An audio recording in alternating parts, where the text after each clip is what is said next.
Jadi ada beberapa isu yang terkait dengan projek ini yang rakan-rakan kita telah membantu. Jadi saya harus menyatakan penghargaan pertama kepada Menteri Besar yang mengambil perhatian secara peribadi untuk menyelenggara dan juga mempercepatkan kelulusan. Tentunya untuk bandar melalui Hanayu dan Zeleha sebelum ini yang mengambil perhatian dan mengemukakan isu-isu yang harus diselesaikan. Kemudian rakan-rakan dalam menyelenggara projek ini baik di peringkat persekutuan negeri dan juga di daerah.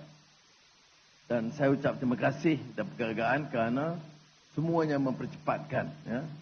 Dan tentunya Tasik Kong dan Zainal telah juga membantu menyelesaikan. Ini projek seperti ini, kalau tidak ada usaha tolak ansur menyelesaikan, dia sukar berjalan. Kerana dia berempuh banyak kawasan. Dan ada yang sensitif kerana menyentuh juga kawasan Reserve Melayu.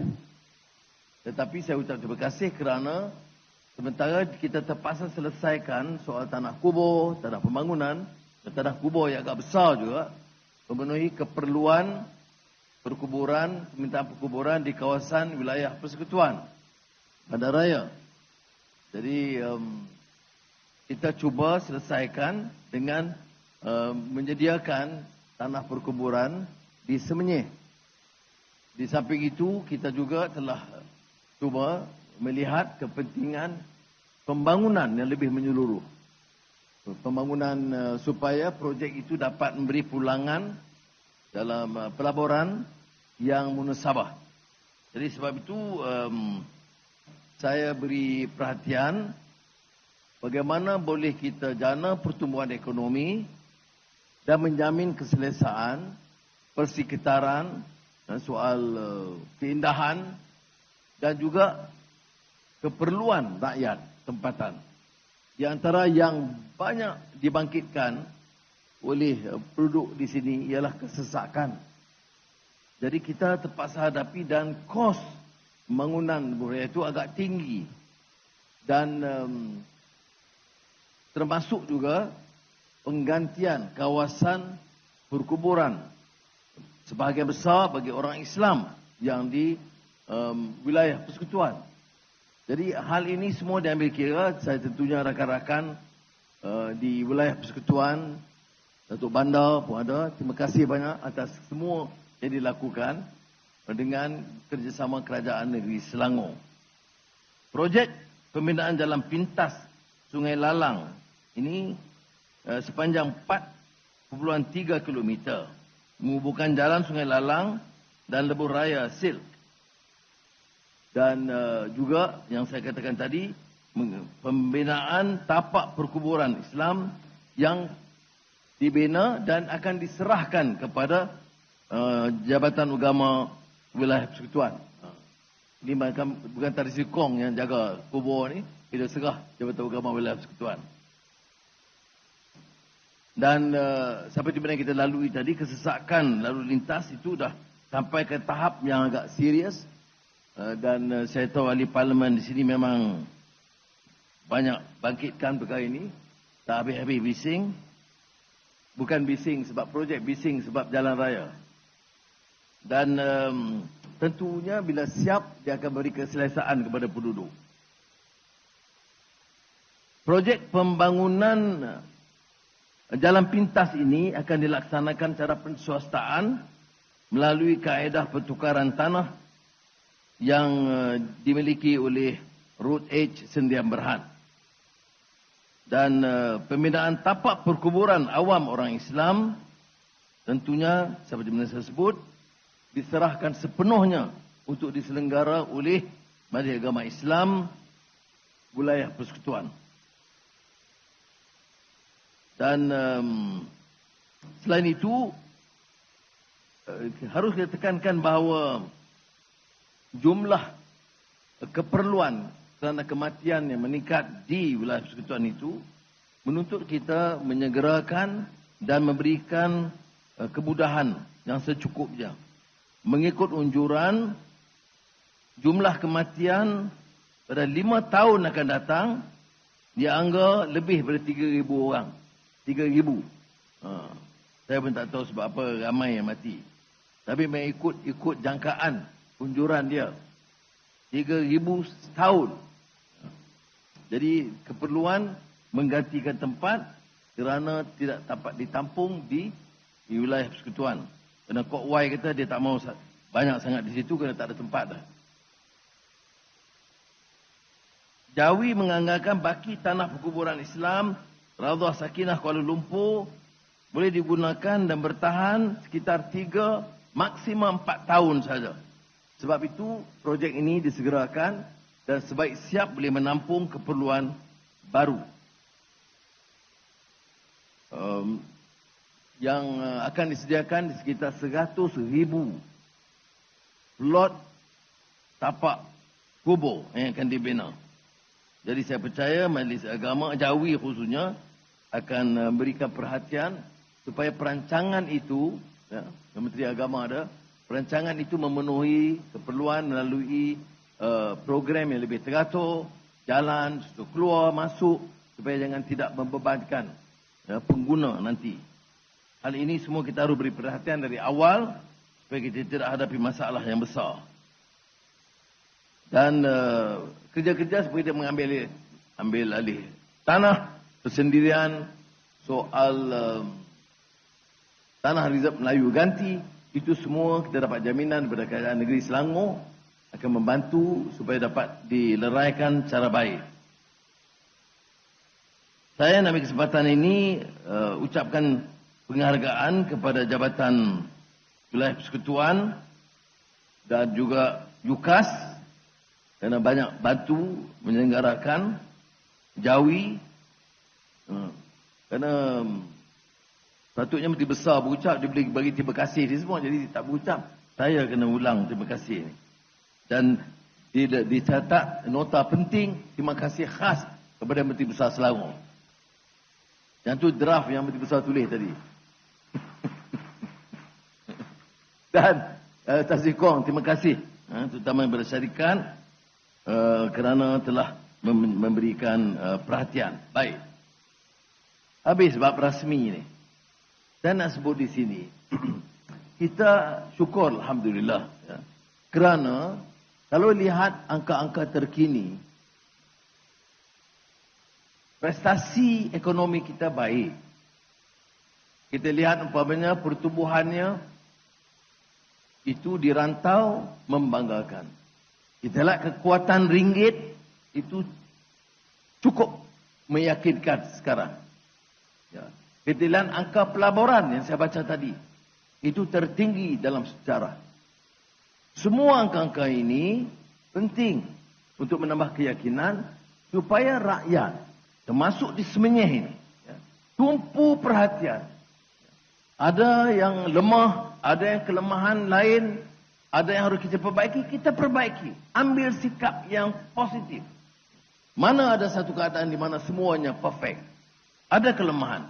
Kita cuba baiki, kerja sebagai tu pasukan. Ya. Tetapi kita gunakan peluang ini untuk membina dan membangun. Potensi negara ini hebat. Saudara. Potensi yang ada di Malaysia sekarang.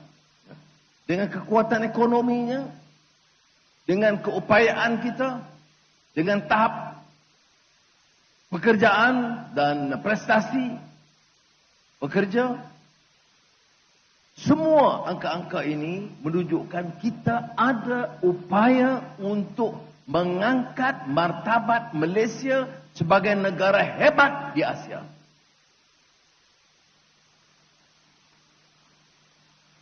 Kalau kita punya pendirian itu, maka kita mesti betulkan sikap kita dan usaha kita.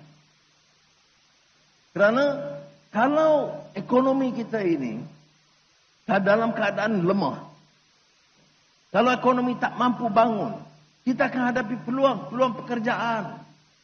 Ya. Pengangguran tinggi kalau dulu. Kemiskinan bertambah. Hari ini walaupun ada masalah kemiskinan, tapi dia jauh berkurangan.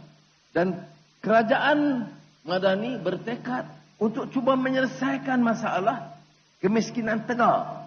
Dan saya percaya Tan Sri Kong, syarikat, dengan rakan-rakan, cuba. Ini soal-soal kecil, selesaikan masalah rakyat supaya jangan mereka rasa gelisah. Let them feel comfortable. They have a role to play in this country. A positive attitude must be there.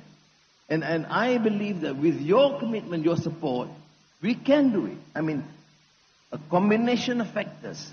The effort of the private sector, together with government machinery, and a very positive attitude to try and assist and help.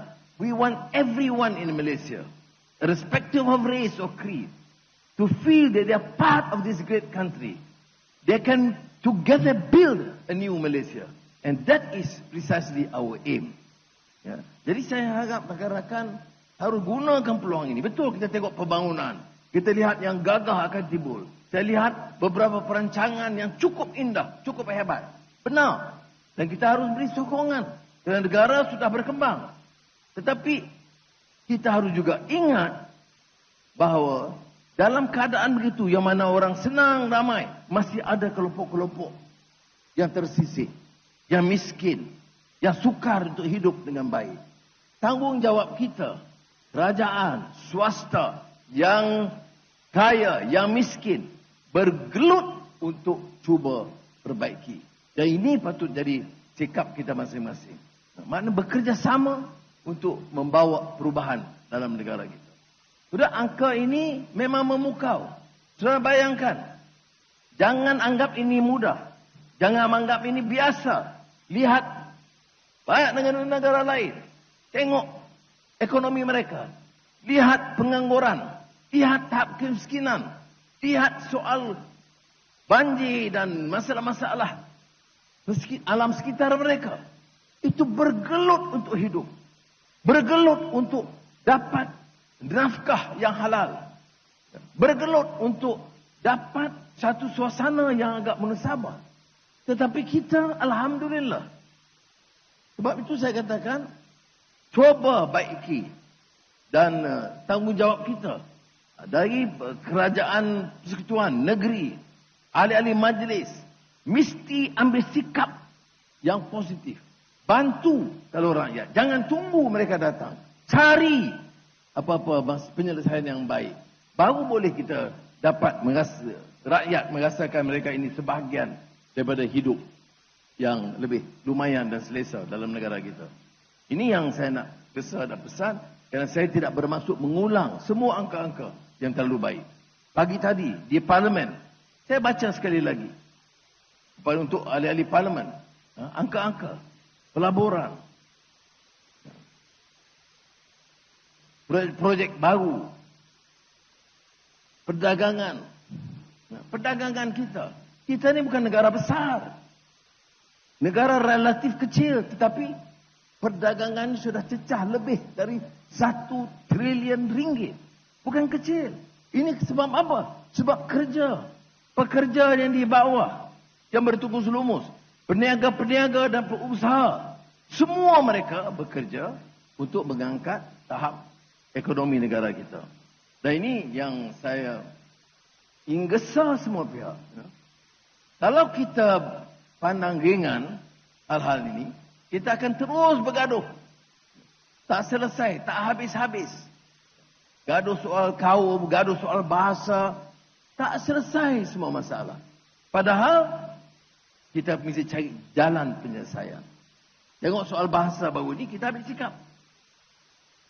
Tinggal di Malaysia, kuasai bahasa Malaysia. Faham sejarah Malaysia. Kemudian beri ruang.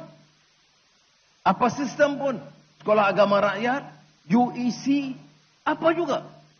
Beri ruang supaya mereka boleh bersama-sama naik kedudukan. Yang tidak kita tolak ansur apa? Penguasaan bahasa. Faham sejarah. Kalau dia faham bahasa, faham sejarah, biar dia maju bersama sebagai satu pasukan yang padu. Itu sebagai contoh dari segi bahasa. Begitu juga dari segi kelayakan. Anak-anak kita mesti diberi ruang sebaik mungkin. Negara Malaysia tahun 2026 tak boleh ke belakang. Pagi tadi saya umumkan bersama dengan Menteri Pendidikan, masuk darjah 1 umur 5 tahun daftar prasekolah. Darjah 1 6 tahun. Biarlah 2-3 orang merengek. Oh, tak sedia lagi lah. Belum matang lagi. Masih minum susu. Tak apalah. Siapa nak. Dia as a free country, orang boleh bicara. Tetapi 100 lebih negara yang mula persekolahan umur 6 tahun. Mengapa kita harus ke belakang? Kita baru maju ke depan. Ya, Luqman banggu tadi. Kita maju ke depan. Yang ada masalah. Siapa kata tidak ada masalah? Nak masuk sekolah, nak cepat program, memang ada masalah. Tapi kita cuba selesaikan. Dan ini yang kita harus ambil pendekatan yang sangat positif. Jadi, sampai bulan Februari, cukup 5 tahun, daftar. Ada setahun lagi untuk belajar. Nak masuk darjah 1. Darjah 1. 1 tahun. Siaplah. Jangan ketinggalan. Ada orang sebut pada saya, dia kata nanti orang Melayu di kampung akan ketinggalan. Kerahkan. Ahli Jatuh Kuasa. JKKK ada. Ketua kampung ada. Masa inilah kita gerakkan. Jangan ada rakyat kita. Sama ada orang di bandar, di kota, atau Cina, atau Melayu di kampung dan desa. Semuanya harus dikerahkan untuk memanfaatkan kemudahan ini. Karena kalau tidak, kita ketinggalan. Kita tak mampu wajibkan tahun ini. Kalau ikut saya nak wajibkan. Tetapi kementerian kata sabar-sabar.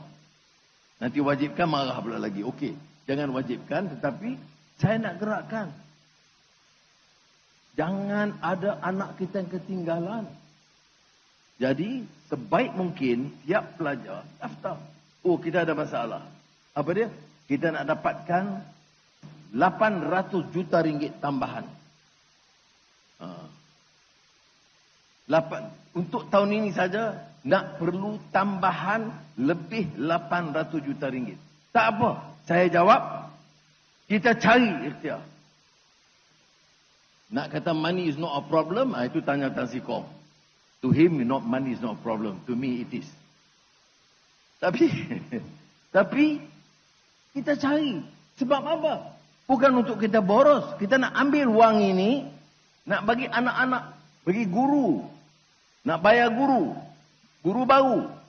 Nak sediakan bilik-bilik darjah tambahan. Berapa kita perlu? Hampir 1 bilion ringgit tahun ini. Boleh cari? Kita cari juga. Sebab kita nak anak-anak kita merasa nikmat pendidikan yang baik di negara kita. Itu sikap kita, saudara-saudara. Jadi untuk tahun ini kita mula, dan saya harap ibu bapa beri kerjasama, beri galakan. Kalau tidak kita gaduh aliran mana sebagainya. No. Tumpu mutu pendidikan. Quality of education. Itu cabaran kita terbesar.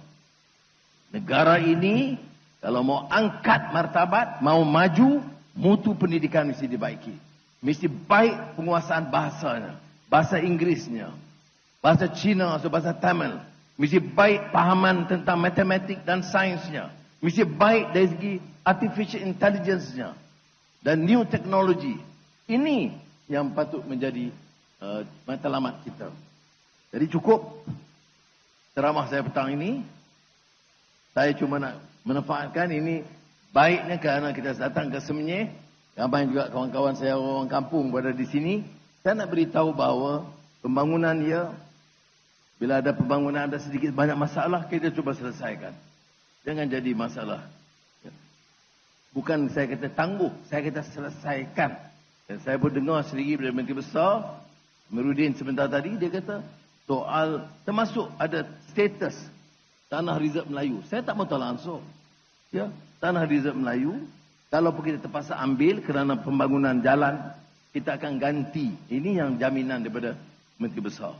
Kemudian, projek yang lain kita uruskan sebaik mungkin. Dan Tan Sri Kong tahu, saya kalau kita dah setuju, semua in order, percepatkan proses. Kalau boleh siap 3 bulan, sebab apa nak tangguh 6 bulan. Jadi, kita berpendapat, projek ini harus, kalau dah setuju semua, ikut semua peraturan, segerakan dan jangan lengahkan. Saya lihat umpamanya projek di KL umpamanya nak lulus, kalau ikut lama lah, bandar sekarang okey. Kalau dulu 6 bulan, 8 bulan, saya tak faham. Yang boleh lulus 2 bulan, sebab apa nak tunggu 6 bulan? Ikut peraturan, prosedur mesti betul. Kalau boleh lulus 2 bulan, lulus 2 bulan. Tidak ada sebab nak tangguh. Ini negara Malaysia baru. Malaysia yang mahu mencatat pertumbuhan yang lebih baik. Kita tak boleh lengahkan. Saya harap mesej ini jelas. Sama ada di bandar, di kota, ataupun di desa. Projek kecil. KPICU pun ada. Projek kecil. Projek jalan kecil. Projek bina surau. Ini dianggap banyak projek kecil. Itu pun bagi saya projek utama. Kalau harus disiapkan, siapkan segera. Dan oleh Parlimen pun ada, kita tak mahu hal-hal ini dilengahkan. Sebab kita nak rakyat tu rasa selesa. Dia mesti tahu nikmat pembangunan ini. Jadi sekali lagi lah saya ucap terima kasih penghargaan Tan Sri Kong, Zainal, Hanayo, MB dan semua yang hadir. Kerana baru ni hari ini memang Tan Sri Kong dibawa semua geng-geng dia di bagi depan hari ini. Tunjuk sokongan yang padu. Terima kasih atas kehadiran saudara-saudara. Dan saya harap dengan ini keputusan-keputusan sudah dibuat. Kita dapat kerjasama sepenuhnya supaya dipercepatkan dan dijadikan satu contoh. Saya tak sentuh umpamanya tentang keindahan dia dan sebagainya, environment dan sebagainya. I'm sure Tan Sri Kong dan boleh beri perhatian. Jangan pandang ringan soal semua, soal persekitaran, soal pembangunan rakyat dan sebagainya. Terima kasih sekali lagi kepada semua. Wassalamualaikum warahmatullahi wabarakatuh.